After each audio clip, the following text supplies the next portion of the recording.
We're honored to welcome the incredible founders of the Bakari Foundation, a nonprofit born out of unimaginable loss, but fueled by love, purpose, and the power of healing. Founded in memory of Bakari Henderson, the foundation provides transformative healing journeys for families who've lost loved ones to senseless violence. Please welcome the inspiring duo behind this powerful mission, the founder and co-founder of the Bakari Foundation. Yes, sir. Yes, sir. Jill and Phil. Jill and Phil. Yeah. I mean, come on. Yeah. Y'all changed your name to make that work? Right. So welcome. Thank you. There's probably going to be a lot of people that have questions here. For those who are just hearing about the Bakari Foundation, what inspired its creation, though? Well, unfortunately, as you mentioned, it was because of the tragic loss of Bakari. And we decided that we wanted to make sure that we had a healing component. Yes. To continue his legacy, because he was in Greece getting photos after he had graduated from college for his clothesline, and we knew we wanted to continue that legacy, but we also wanted to make sure we had a component to help families heal, because we know how hard it was on us. Yeah. How did Bakari's life and legacy shape the mission of the foundation? We like to say it's all things Bakari. So from the entrepreneurship program that we have, financial literacy, those were his majors, and then the travel component, the healing travel component. He loved people of all cultures, and so that's why we decided to do what we do. Okay, so then what was the moment you both knew this foundation needed to exist? When did it pop? Take us there? I would say it was probably, he was murdered in July. We actually filed the paperwork to start the foundation that November. Okay. So it was pretty rapid. Yeah. And you say July, that was like last July? July 2017. Wow, that's still too soon, man. Yeah. Oh my gosh. But we wanted to find a way to bring, his friends wanted to come together. Uh-huh. On his birthday. Yes. And they were coming from different places across the state and across the country.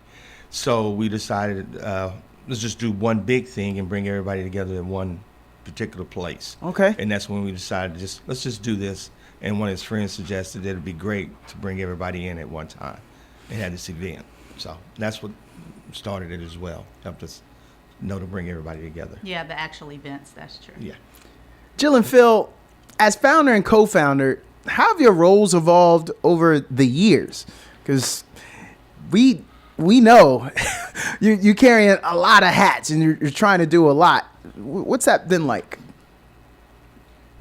I would say it's just like a marriage is. It's a partnership, and you have somebody that gives 80% one day and somebody that gives 20%, and then vice versa the next day. So yeah, it's just trying to work together to make it happen. What have been the biggest challenges building and growing the foundation? Fundraising, trying to get enough funds to make sure that we can take care of all the families that are in need. And for those who don't know, the Bakari Foundation is a 501c3 nonprofit organization. Just want everyone to know that. Can you share one story that truly captures the impact the Bakari Foundation has had on a family or individual? Yeah, I mean, there's so many, but I'll share one about our recent families that went last year. There were two men that went. One was a retired firefighter. Yeah. And one was a retired veteran. And so they really had never opened up about their experience. And when they went on this Costa Rican experience that we had, they just really were transformed. I mean, they talk about losing their sons now.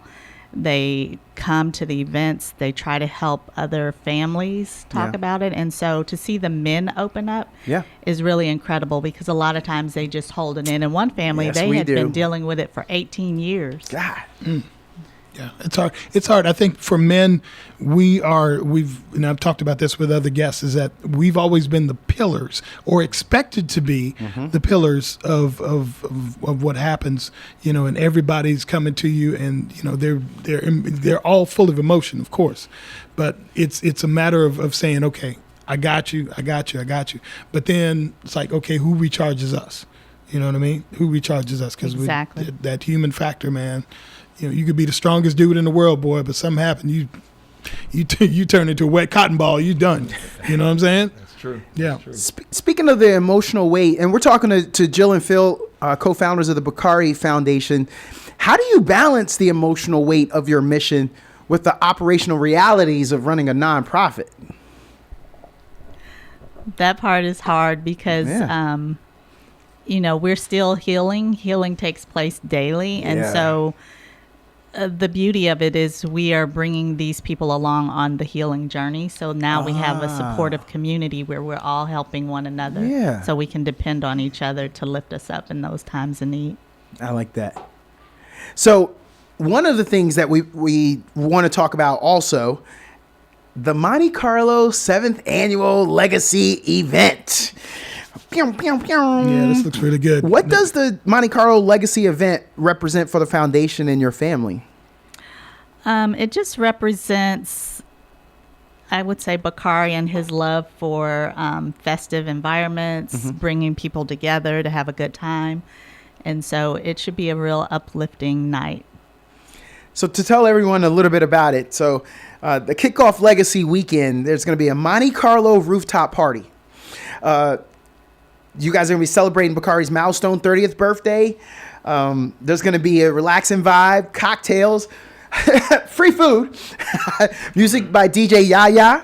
I bet you probably know about Simply Courtney. He's in the scene, so you may know DJ Yaya. So there'll be a legacy ticket that everybody can get for that. That sounds fun by itself. And then you have a night in Monte Carlo. So we're going to be transported to a casino-themed environment. Food, entertainment. Austin's own Pamela Hart, who we just played. Woohoo! Casino games, celebration, and more. Because I ain't going to tell them everything. So there's going to be more. Y'all got to be there Right. to get this whole. And you guys are going to announce the 2025 retreat recipients and honor local champions who embrace the ideals of the organization. Correct. And then on Sunday, it ain't over, people. So that's why I told you there's a legacy ticket. So if you want to get into everything, you can get that ticket, and that gets you into everything. Correct. Hey, Phil, if I got that ticket, that's like the golden ticket. I can show up to everything, right, Phil? Yes, sir. Okay, Yes, I sir. just want to double check because Jill, she looked like she was trying to trick me. I didn't know. I just didn't believe her. I just didn't believe her because she was like, "No, the legacy ticket to get you into everything," and it just seemed like. Anyway, on Sunday, there's a health and wellness event. So and this is free, a community-focused initiative. You guys are offering a resource fair and healing workshops that'll provide unique, culturally sensitive approaches to emphasizing holistic feeling and encouraging participants to engage in practices that nurture both the mind and spirit. Jill and Phil, come on, y'all. That's a good weekend. But tell us a little bit more about, there are a lot of people that are hurting out there. Right. And Phil, we were already talking about gentlemen and how we hold stuff in. Right. If there's some brothers out there right now that are hurting, that would need to come and talk about some healing, what would you say to them, Phil? I mean, I would say, don't put it off. Go ahead and do it. I mean, for me, with my journey, I put it off. Oh. And Jill decided to get counseling without me.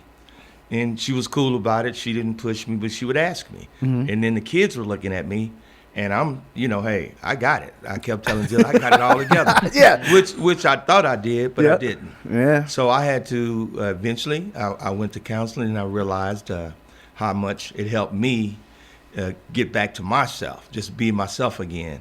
And I definitely recommend it to anyone and everyone. Phil, hold on, Phil. We don't do that. For those who don't know, Phil looked like the rest of us. You've seen us on social media. Phil, you ain't up in the barbershop. Brothers don't get up in the barbershop and be like, hey, man, I'm going to counseling.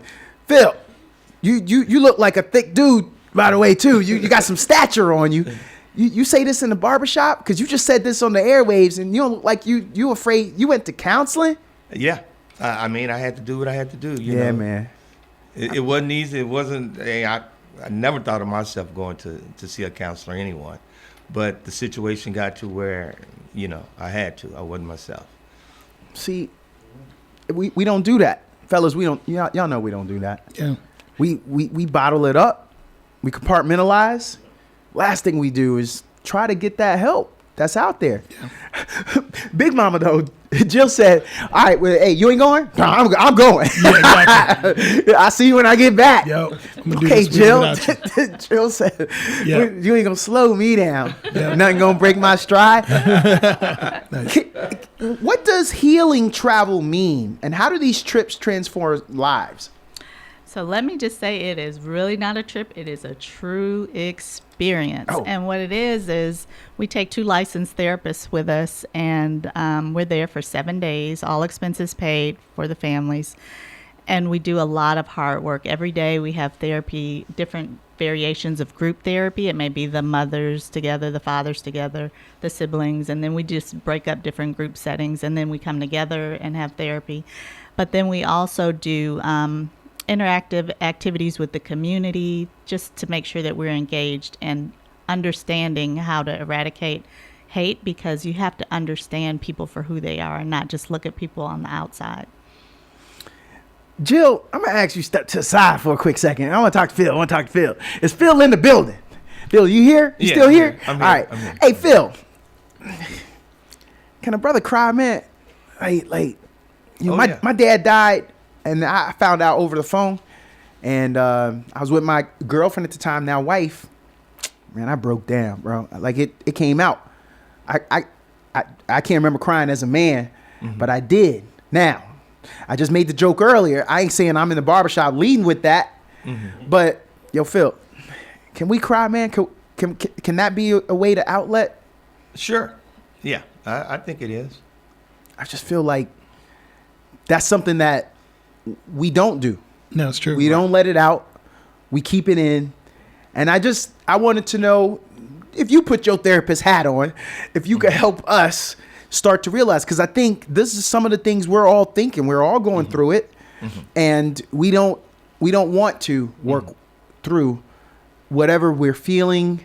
I mean, what you want to do is you want to put your hands on your face and fight them tears back. And you're like, man, don't come out. Nope, we're not doing that right now. Oh, yeah. And we try to move on to the next thing. Phil, what were some of those signs for you, though, that finally started pushing you to go to counseling, though? I think, I really shut off. I was not communicating, losing weight, and I was just upset. Yeah. I was upset with the world. God. I was upset. Everything? Everything. Even during football season? Everything. God. So, knowing that, and the kids are looking at me, I'm, dad, strong, and always been there for them, and I needed to be there. And I just felt that it got to a point where I'm going to try it. Yeah. And I'm glad I did. Yeah, I went to therapy. I didn't want to. And the reason I didn't want to is because I felt like, how is somebody I don't know? I'm going to pay somebody I don't know Right.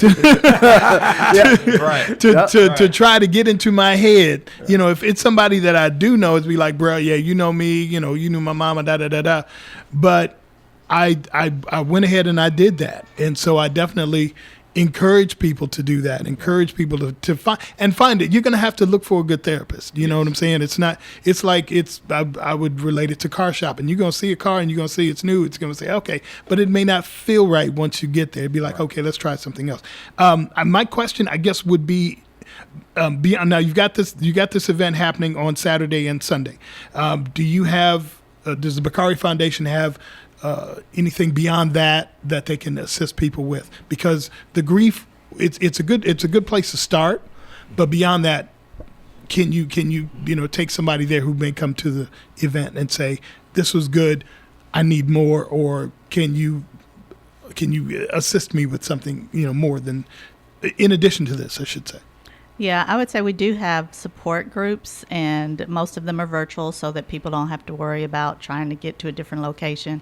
And because we do service people that are not just in Austin, so we like to make sure it's accessible. But yeah, we have support groups so that you can continue your healing process. Right. So you got people all over in different cities. Yes. Really? Okay. Because right now we've got listeners on the West Coast, we've got listeners in the Midwest, we've got listeners on the East Coast.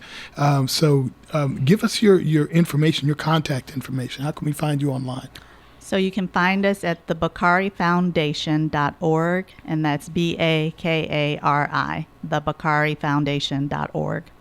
Okay, sounds good. And tell us a little bit about what's happening this weekend again, if you would. So this weekend we're starting with the warm-up, which is the party, the rooftop party, the Nice. Monte Carlo party, and then we have the main event, which is the Legacy event at the Archer Hotel on Saturday at 7.